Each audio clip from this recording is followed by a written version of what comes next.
The morning sun painted the wheat fields of New Terra in golden light. Children ran between the tall stalks, their laughter echoing across the peaceful valley. This world had been nothing but rocks and dust 20 years ago. Now it bloomed with life thanks to human hands and hearts. Dr. Anna Kozlov knelt beside a flowering vine, carefully taking notes in her research journal. The plant was native to New Terra, but under her care, it now produced fruit that could feed a family for days. She smiled as she worked. This was why she had left Earth behind, to help create something beautiful and new. "Another breakthrough, Anna?" called Captain David Torres as he walked down the dirt path. He wore no uniform, just simple farming clothes. On New Terra, everyone worked together. There were no kings or commanders, only neighbors helping neighbors.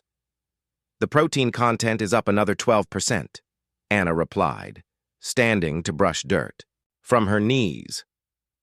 "At this rate, we could feed twice our population with half the farmland."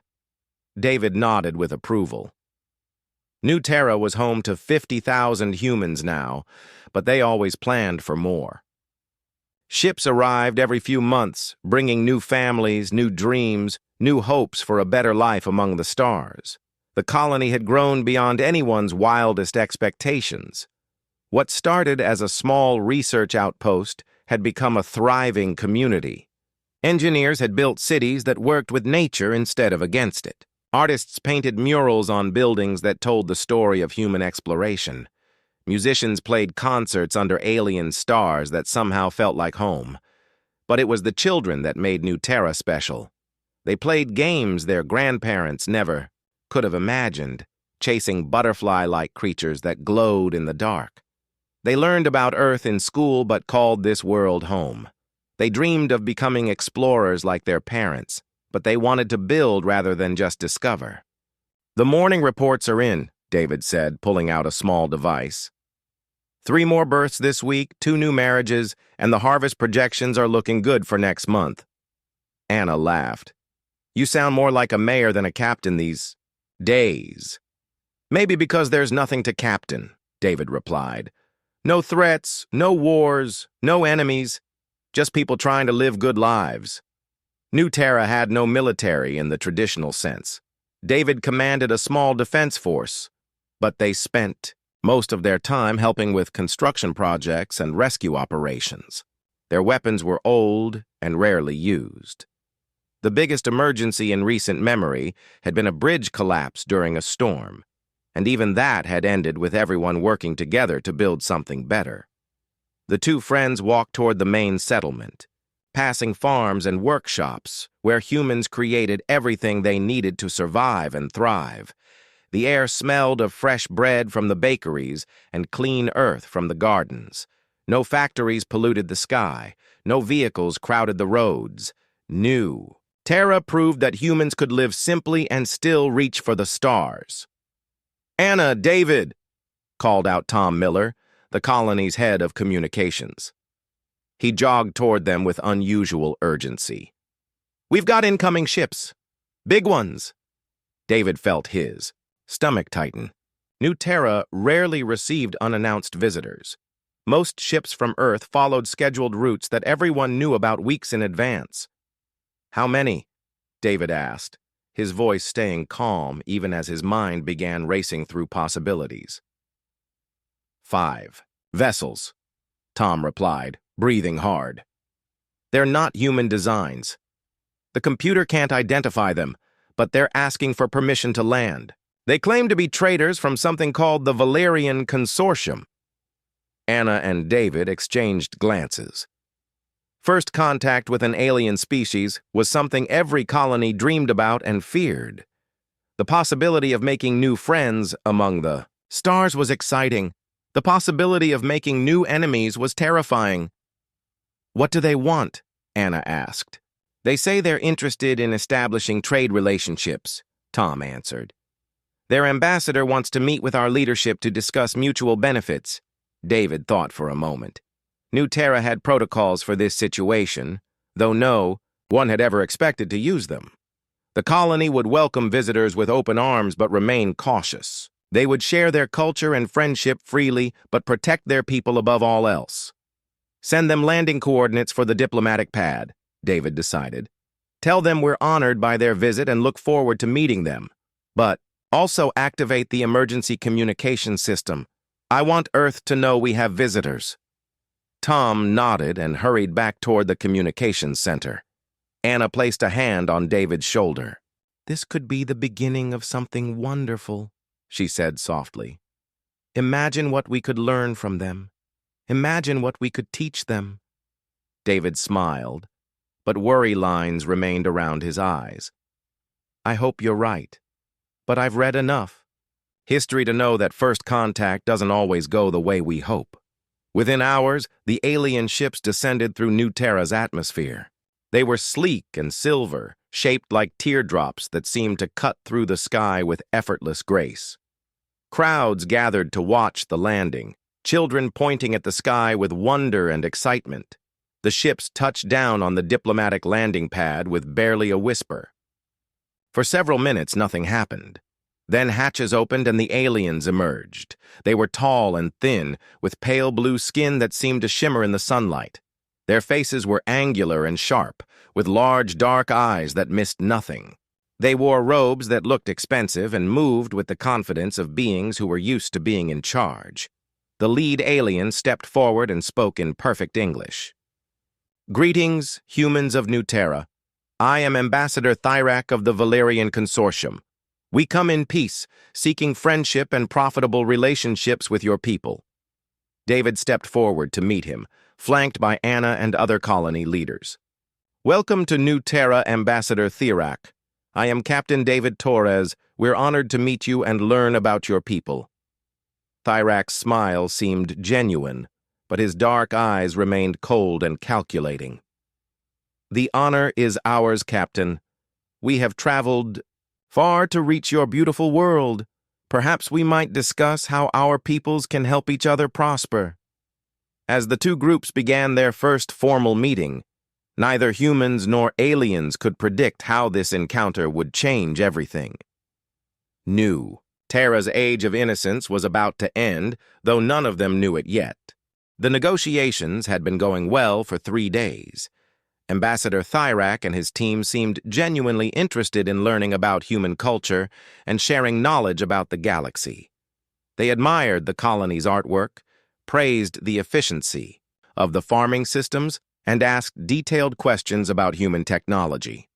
Dr. Anna Kozlov found herself enjoying long conversations with Thyrak about scientific discoveries. The Valerian ambassador seemed particularly fascinated by human botanical research and agricultural techniques. He asked to see the quantum crystal deposits that powered the colony's energy systems, claiming his people might have better ways to harvest and use the crystals. Your people are remarkable, Thyrak told Anna as they walked through the research gardens. Most species we encounter are either aggressive warriors or passive philosophers. Humans seem to balance creation with curiosity in ways we rarely see. Anna felt proud hearing such praise. We believe in building rather than destroying. Every world we settle becomes more beautiful than we found it. What Anna didn't know was that Thyrak's compliments hid a different purpose.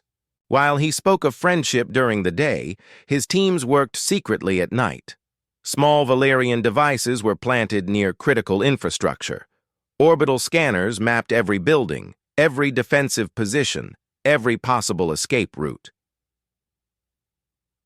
The quantum crystal deposits were even larger than Thyrak had hoped. New Terra sat on one of the richest veins of quantum crystals ever discovered.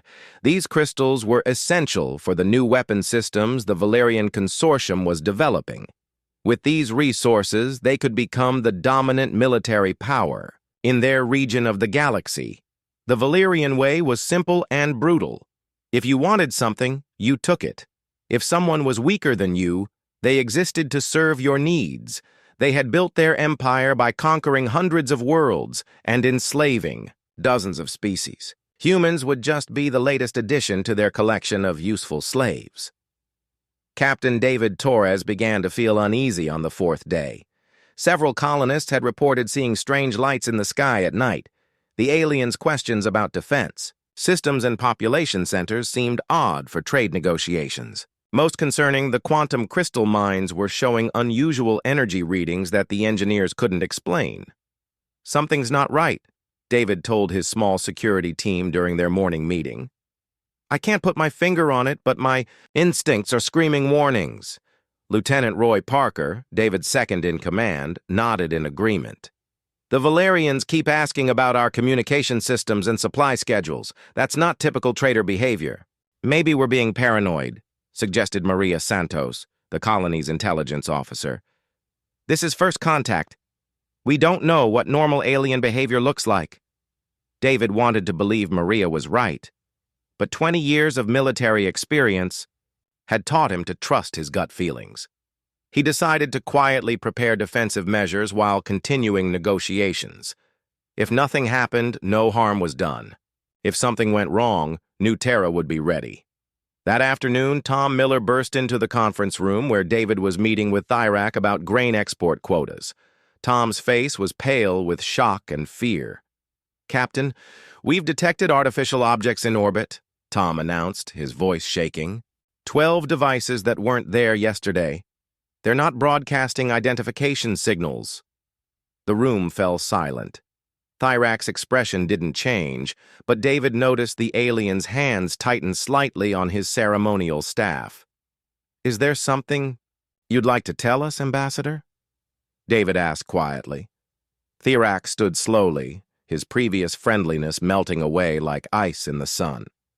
"Captain Torres, I had hoped this could be accomplished peacefully. Your people seem pleasant enough for primitives." "What are you talking about?" Anna demanded, rising from her chair.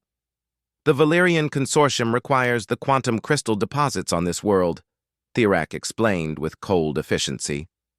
"Our initial plan was to negotiate mining rights in exchange for meaningless trinkets. However, our geological surveys show the deposits are far more extensive than anticipated. We now require exclusive access to the entire planet." David felt his blood turn cold. "And what happens to the 50,000 humans living here?" Thyrak shrugged as if the question was unimportant. "Humans will be relocated to designated zones, where you can continue your agricultural work under Valerian supervision. Those with useful skills will be retained. The rest will be transported to other worlds where labor is needed." "You're talking about slavery," Anna said, her voice filled with horror. "We prefer the term resource management," Thyrak replied. "Humans are surprisingly efficient workers when properly motivated. You should feel honored. Most species we encounter are simply eliminated as unnecessary complications." David's hand moved instinctively toward his sidearm, but he forced himself to remain calm. "And if we refuse your generous offer?" Thyrak's smile was sharp and predatory. "Captain, we are not barbarians.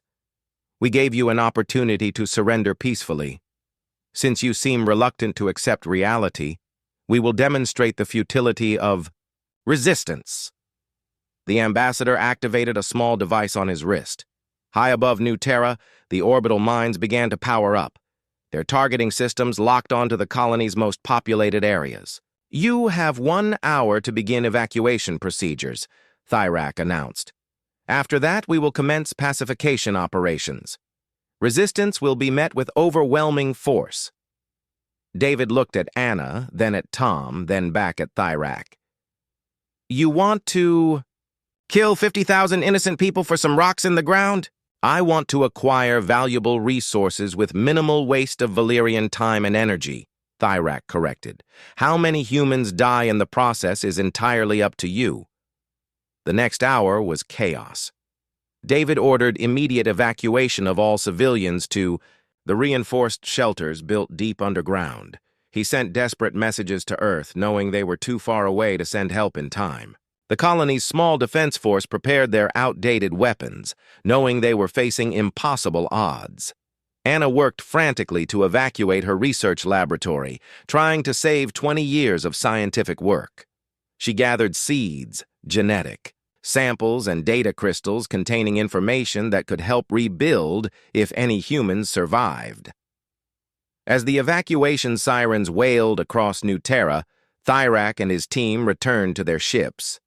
The ambassador felt satisfied with his handling of the situation. The humans had proven to be exactly what he expected: soft, emotional, and completely unprepared for real violence. The first orbital strike hit the hospital at exactly 1 hour, and 1 minute after Thyrak's ultimatum expired. The building vanished in a flash of energy that could be seen from orbit. Then the elementary school exploded. Then the art museum. Then the residential districts. David Torres stood in the command bunker, watching his beautiful world burn. Around him, people screamed and cried as everything they had built was destroyed. He opened a communication channel to Earth, knowing it would be his last message. "This is Captain David Torres of New Terra Colony," he spoke into the recorder, his voice steady despite the hell erupting above them. "We are under attack by the Valerian Consortium. 50,000 civilians. No military value. They want our quantum crystals. Anna's research. Preserve Anna's research. Tell Earth. Tell them what happened here. Tell them to remember us." The communication array exploded before he could say more. Dr. Anna Kozlov died 3 minutes later when a direct hit collapsed the research complex. The bombardment continued for 3 days, until nothing remained on the surface but smoke and ash. When the Valerians finally landed to claim their prize, they found exactly what they expected: a dead world ready for mining operations. They had eliminated another weak species and acquired valuable resources. It was just business as usual for the consortium. None of them realized they had just made the worst mistake in galactic history. The emergency session of the United Earth Assembly had been called at 3 in the morning. Representatives from every nation, every colony, every human settlement in known space gathered in the Great Hall in Geneva. They came in person when, possible by hologram when distance made attendance impossible. Fleet Admiral Rebecca Stone stood at the podium, her weathered face grim as she prepared to deliver news that would change everything. Behind her, a massive screen displayed the last known image of New Terra: golden wheat fields under an alien sun, children playing in peaceful gardens. 6 months ago, we lost contact with New Terra Colony, Admiral Stone began, her voice carrying clearly through the silent chamber. Yesterday, we received Captain Torres's final transmission. The recording played without introduction or commentary. David Torres's calm voice filled the hall, speaking of attack and destruction, of 50,000 civilians murdered for the crime of being human. When it ended, the silence stretched for long seconds. President Elena Vasquez of the Americas spoke first. "Admiral Stone, what do we know about this Valerian consortium?" "Very little," Stone admitted. "Our deep space reconnaissance suggests they control approximately 40 star systems. They appear to be an aggressive expansionist power that rules through military might. Intelligence estimates their total population at around 2 billion. And our options?" asked Prime Minister William Chen of the Asian Federation. Admiral Stone's smile was cold and sharp. "We make them regret they were ever born." For the first time in human history, the vote was unanimous. Every representative, from every nation, from every political party, voted for total war against the Valerian Consortium. No conditions, no negotiations, no mercy. The transformation began immediately. Shipyards that had built exploration vessels and cargo haulers retooled overnight to produce warships. The massive industrial capacity that humans had used to build colonies and terraform worlds turned toward a single purpose: creating the most powerful military force in human history. But the real surprise came from the shadows. The Ghost Fleet emerged from hidden bases scattered throughout human space. These ships were humanity's deepest secret, invisible to sensors, armed with experimental weapons, crewed by volunteers who had officially died years ago. Admiral Stone took command of the newly formed Terran Defense Force. Her flagship, the TDF Vengeance, was hastily converted from a deep space explorer into a mobile command center. Her orders were simple and absolute. Find every Valerian involved in the New Terra massacre and destroy them. The first target was obvious. Valerian mining ships were still stripping quantum crystals from New Terra's corpse. Stone's task force arrived without warning, dropping out of hyperspace at the edge of the system like avenging angels. "This is Admiral Stone of the Terran Defense Force," she broadcast on all frequencies. "You are trespassing on the grave of 50,000 humans. You have 30 seconds to surrender or be destroyed." The Valerian mining commander, a veteran named Corax, laughed at the human ultimatum. His 5 mining ships were protected by 2 heavy cruisers with weapons that could level cities. These primitive humans had arrived with only 3 ships. Surely they were either insane or suicidal. "Human Admiral," Corax replied with amusement. "You are greatly outnumbered. Withdraw now, and we might allow you to live." Admiral Stone's response was delivered by the ghost ship Reaper. The experimental vessel decloaked directly behind the lead Valerian cruiser and fired a single shot. The alien warship simply ceased to exist, vaporized by weapons that shouldn't have been possible with human technology. The second cruiser managed to fire 1 salvo before it too was destroyed. The mining ships tried to flee, but found their hyperdrives mysteriously offline. The humans had deployed technology that could disable faster-than-light travel across an entire star system. When the brief battle ended, Admiral Stone stood over the captured Valerian commander in the brig of her flagship. Corax had expected to be interrogated about military secrets or strategic plans. Instead, the human admiral asked only one question: "Where is Ambassador Thyrak?" "The ambassador commands the 3rd Fleet from the stronghold at Carrion Prime," Corax answered, confused by the human's single-minded focus. "But why do you care about one diplomat?" "Because he murdered 50,000 of my people," Stone replied quietly. "And now he's going to pay for every single one of them." The news of the mining fleet's destruction sent shockwaves through Valerian space. No one had ever attacked consortium forces so boldly or with such devastating effectiveness. Intelligence reports described human weapons that violated known laws of physics and ships that could appear and disappear at will.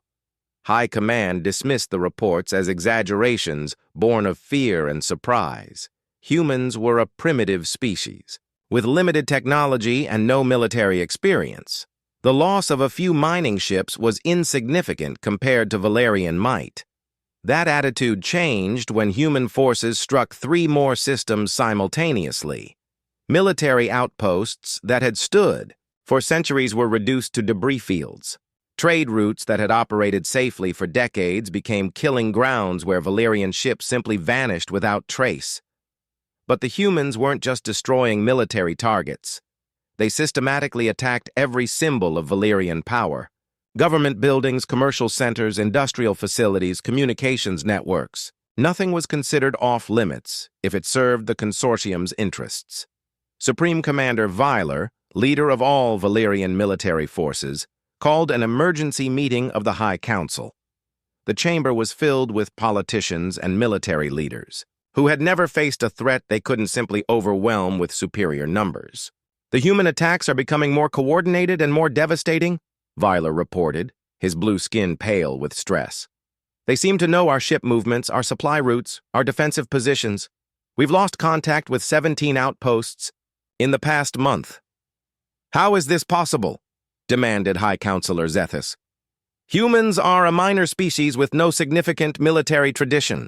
Our intelligence said they were farmers and scientists, not warriors." "Our intelligence was wrong," Viler replied grimly. "These humans fight with a fury and determination we've never encountered. They don't seem to care about casualties or strategic objectives. They only want to hurt us." What the Valerians didn't understand was that they had awakened something in humanity that most humans didn't even know existed. For centuries, humans had been moving away from their violent past, becoming explorers and builders instead of conquerors and destroyers. The massacre at New Terra had reminded them of what they were truly capable of when pushed too far. Every human colony contributed to the war effort. Scientists developed new weapons with the same passion they had once devoted to healing diseases. Engineers built ships designed for one purpose: killing Valerians. Even children participated, growing food and manufacturing supplies for the war machine. But it was the volunteers that truly frightened alien observers. Humans lined up by the millions to join the military, leaving behind comfortable lives and promising careers for the chance to avenge New Terra. They fought with a combination of advanced technology and primitive savagery that no other species could match. Admiral Stone studied intelligence reports in her private quarters aboard the Vengeance. Her task force had grown from 3 ships to over 300, with more arriving every week. The Ghost Fleet had proven so effective that the Valerians were afraid to travel alone, clustering their ships in large convoys that were easier targets for human hunters. "Admiral," her aide reported, "we've located Thyrax's fleet. Third Fleet is massing at Carrion Prime, apparently preparing for a major offensive." Stone smiled for the first time in months. "Good. It's time to end this. Signal all task forces. Converge on Carrion Prime, and send a message to Earth. Tell them we've found the ones responsible for New Terra." The hunt was about to reach its climax. The Galactic Council chambers on Nexus Station buzzed with nervous energy. Representatives from dozens of species had gathered for an emergency session, their translators working overtime to keep up with the rapid-fire debates. At the center of the discussion was a species most of them had barely heard of 6 months ago: humans. Ambassador Quellen of the Arcturian Empire rose to address the assembly. The Arcturians were ancient enemies of the Valerian Consortium, so his words carried special weight. "Fellow beings," Quellen began, his 4 arms gesturing dramatically, "we are witnessing something unprecedented in galactic history. A primitive species has brought one of our region's major powers to the brink of collapse in less than a standard year." Murmurs rippled through the chamber as holographic displays showed the latest battle reports. Entire Valerian fleets had been destroyed. Their trade networks lay in ruins. Worlds that had been under consortium control for centuries were now occupied by human forces. "The question before us," continued the Centauri delegate, her peaceful species visibly disturbed by the violence, "is whether we should intervene before this conflict spreads beyond Valerian space." "Intervene on whose behalf?" asked the reptilian representative from Draco Prime. "The Valerians started this war by massacring an entire human colony. They are reaping what they sowed." Meanwhile, in the heavily fortified system of Carrion Prime, Ambassador Thyrax stood before Supreme Commander Vyler in the war room deep beneath the planet's surface. The chamber was filled with tactical displays showing the rapid advance of human forces toward their last stronghold. "You told us humans were weak," Vyler accused, his pale blue skin flushed with anger. "You said they would surrender after a show of force." Thyrax's confidence had evaporated over the past months as he watched his people's empire crumble. How could anyone predict they would react this way? Most species negotiate when faced with superior force. Humans just got angrier. "Angrier?" Vyler laughed bitterly. "They've destroyed 40% of our fleet. They've captured or killed over 1 million of our people. They don't take prisoners. They execute every Valerian they capture as war criminals. This isn't anger, it's madness." The truth was more complex than either Valerian could understand. Humans had a capacity for both creation and destruction that few species possessed. They could build beautiful worlds like New Terra, but they could also burn down entire civilizations when their loved ones were threatened. The human concept of proportional response was alien to most galactic species. Other races might seek compensation or limited retaliation for wrongs done to them. Humans believed in total war when their fundamental values were violated. They didn't fight for territory or resources, they fought for justice, and their definition of justice was absolute. Admiral Stone's massive fleet dropped out of hyperspace at the edge of the carry-on system like a gathering storm. 300 human warships faced off against the last organized Valerian resistance. 200 ships representing the final strength of what had once been a mighty empire. The Valerian defenders were positioned in classic defensive formations around their homeworld. Thyrak had convinced the High Council that humans would negotiate once they saw the strength arrayed against them. No species would sacrifice hundreds of ships for mere revenge. Attention! Valerian forces! Admiral Stone broadcast across all frequencies. I am Fleet Admiral Rebecca Stone of the Terran Defense Force. 6 months ago, your ambassador Thyrak ordered the murder of 50,000 civilians on New Terra colony. Today, justice comes for each and every one of them. Supreme Commander Viler responded from his flagship, the massive Dreadnought Dominator. Human Admiral, you are outnumbered and far from your supply lines. We offer one final chance for negotiation. Withdraw now, and we will discuss terms for ending this conflict. Stone's laugh was cold and hard. The only terms I'm interested in are unconditional surrender. Turn over Ambassador Thyrak and every other Valerian involved in the New Terra massacre, and the rest of your people might survive the next hour. We do not surrender to primitives, Viler replied with forced bravado. If you want a fight, we'll give you one. The Battle of Carrion Prime lasted exactly 17 minutes. Human ships moved with coordination that seemed impossible, their weapons striking with precision that defied belief. The Ghost Fleet appeared throughout the Valerian formation, their stealth technology allowing them to attack from point-blank range before vanishing again. Valerian ships that had dominated dozens of worlds found themselves helpless against human technology that seemed decades ahead of anything they had encountered. Their shields collapsed under bombardments that came from impossible angles. Their targeting systems couldn't lock onto enemies that flickered in and out of existence. But it wasn't just superior technology that won the battle. Human crews fought with a fury that terrified even veteran Valerian warriors. They took risks that no sane military force would attempt, threw their ships into suicidal attacks that somehow succeeded through pure determination and skill. The Dominator, pride of the Valerian fleet, found itself surrounded by 6 human dreadnoughts. Supreme Commander Viler watched his shield generators fail one by one as human weapons systematically dismantled his flagship. All ships, retreat to secondary positions, Viler ordered. But there were no secondary positions. The human fleet had anticipated every possible escape route and blocked them all. Ambassador Thyrak stood on the bridge of his command ship, watching the death of everything he had worked to build.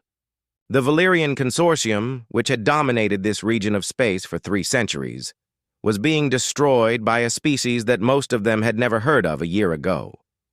Why won't they stop? He whispered to his aide, a young intelligence officer, named Korvac. We offered to negotiate. We offered to pay compensation. Why do they keep fighting? Korvac had been studying human psychology since the war began, trying to understand their enemies' motivations. Ambassador, I think they see this as more than just a military conflict. To humans, the attack on New Terra was an attack on their entire species. They're not fighting for territory or resources. They're fighting for the principle that no one is allowed to kill humans without consequences. That's insane, Thyrak protested. Species die in conflicts all the time. It's the natural order of things. Not to humans, Korvac replied quietly. They seem to believe that every individual life has value, regardless of strategic importance.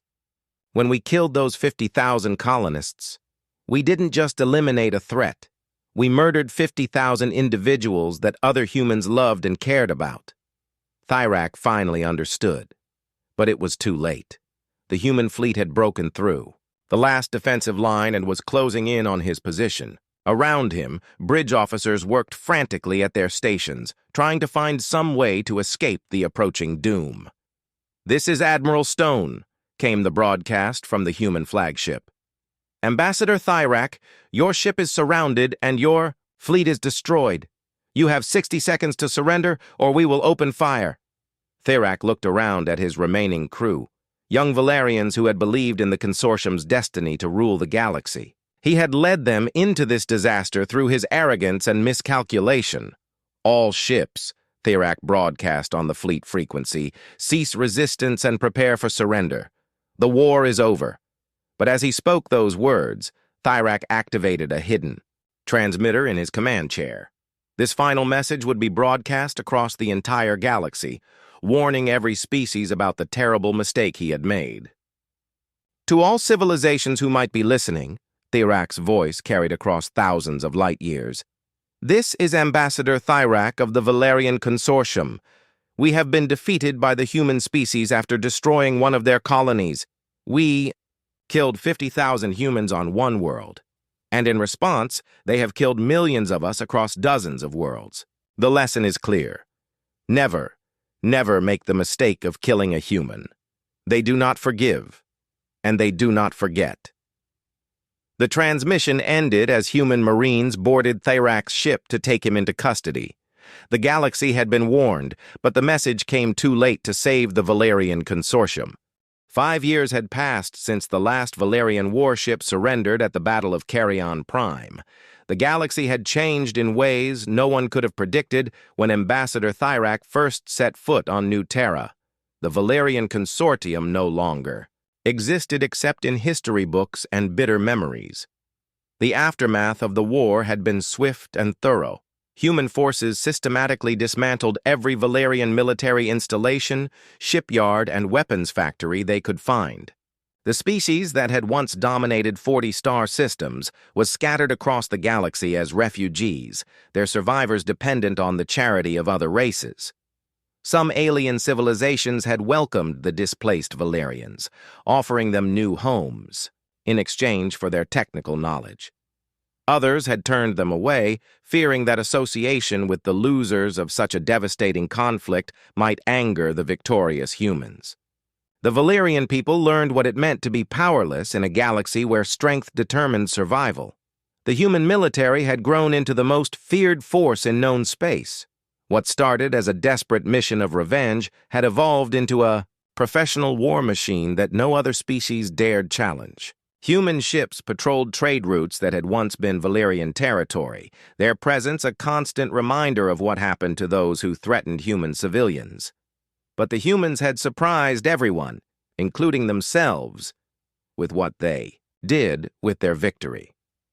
Instead of building an empire like the Valerians, they established new colonies on the most habitable former consortium worlds. These settlements were different from the peaceful community that New Terra had been. They were fortress worlds, heavily defended and always ready for war. The memorial garden on New Terra had been the first thing humans rebuilt after reclaiming the devastated world. Where the original colony had stood, a simple monument now bore the names of all 50,000 victims. Flowers from Earth grew alongside native plants that Dr. Anna Kozlov had developed, their mixed blooms a symbol of life persisting despite destruction. Ambassador Thomas Torres stood before the memorial wall, running his fingers over his brother. David's name carved in black stone. As the highest-ranking diplomatic official in human space, Thomas had been chosen to represent Earth at the first Galactic Council meeting where humans were offered membership. "Still hard to believe they're all gone," said Admiral Stone, joining him at the memorial. She had retired from active duty after the war, but remained as an advisor to the new Terran Defense Force. "David always said New Terra was about building something better," Thomas replied quietly. "I wonder what he would think about what we became in response to losing it." Admiral Stone was quiet for a moment, looking out over the rebuilt colony that bore little resemblance to the peaceful farming community that had once flourished here. "We became what we needed to become. The galaxy is a dangerous place, and now everyone knows the price of threatening humans." The journey to Nexus Station took 2 weeks aboard the diplomatic ship Unity. Thomas spent the time reviewing intelligence reports about the various species he would encounter at the council meeting. The galaxy had been watching humanity with a mixture of fear and fascination since the end of the Valerian War. Some races, like the Arcturians, had sought to establish friendly relations with the new human government. They saw humans as useful, allies against future threats, and were impressed by their military efficiency. Others, like the peaceful Centauri, remained deeply disturbed by humanity's capacity for total war and hoped to moderate their more violent tendencies through diplomacy. The Galactic Council chambers were packed when Thomas arrived. Representatives from over 60 species had come to witness humanity's first official appearance in galactic politics. The human delegation was small, just Thomas and 2 advisors, but their presence dominated the room. Honored delegates, began Chancellor Vex of the Altarian Republic, the current head of the Galactic Council. We gather today to welcome humanity into our community of civilized species. The events of recent years have demonstrated that humans are a force that can no longer be ignored in galactic affairs.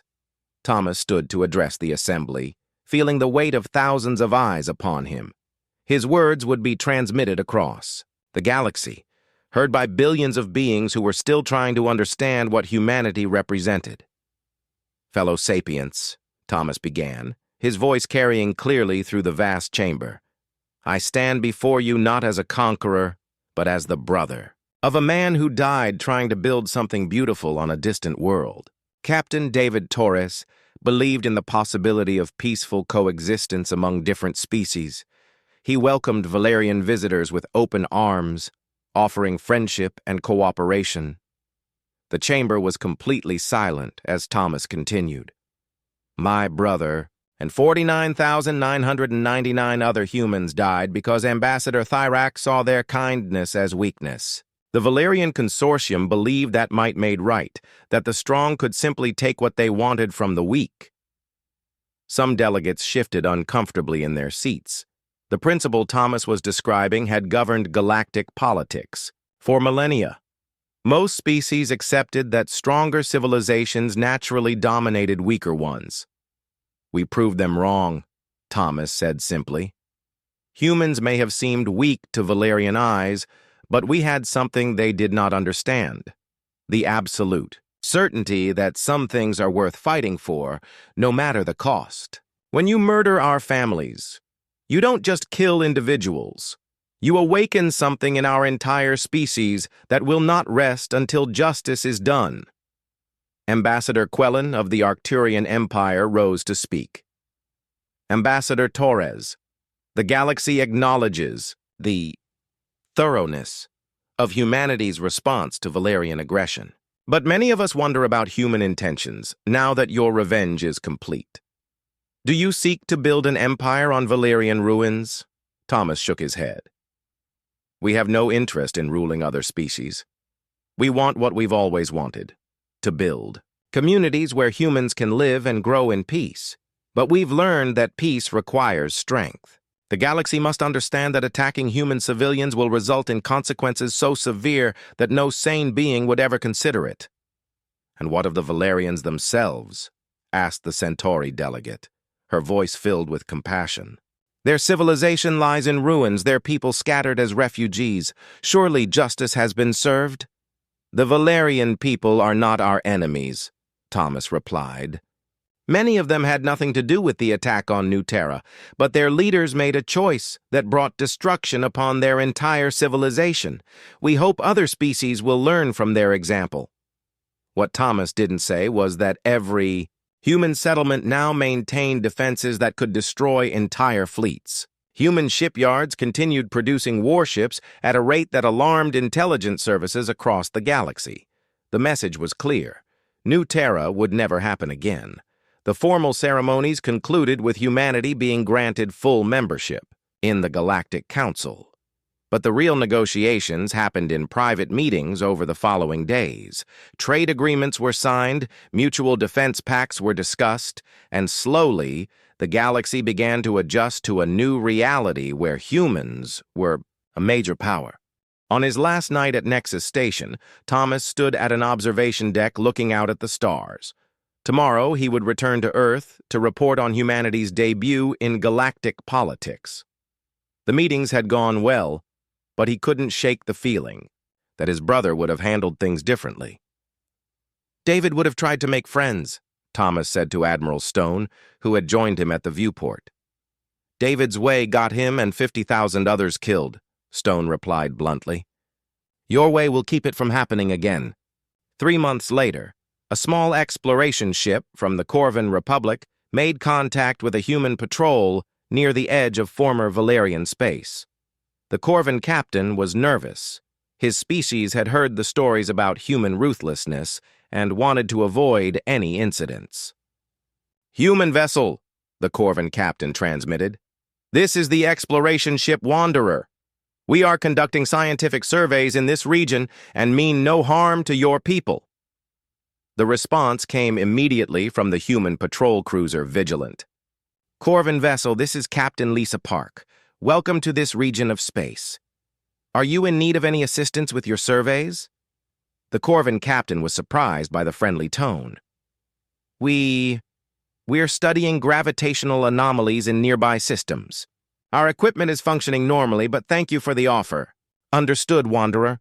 Please be aware that there are several human colonies in this region.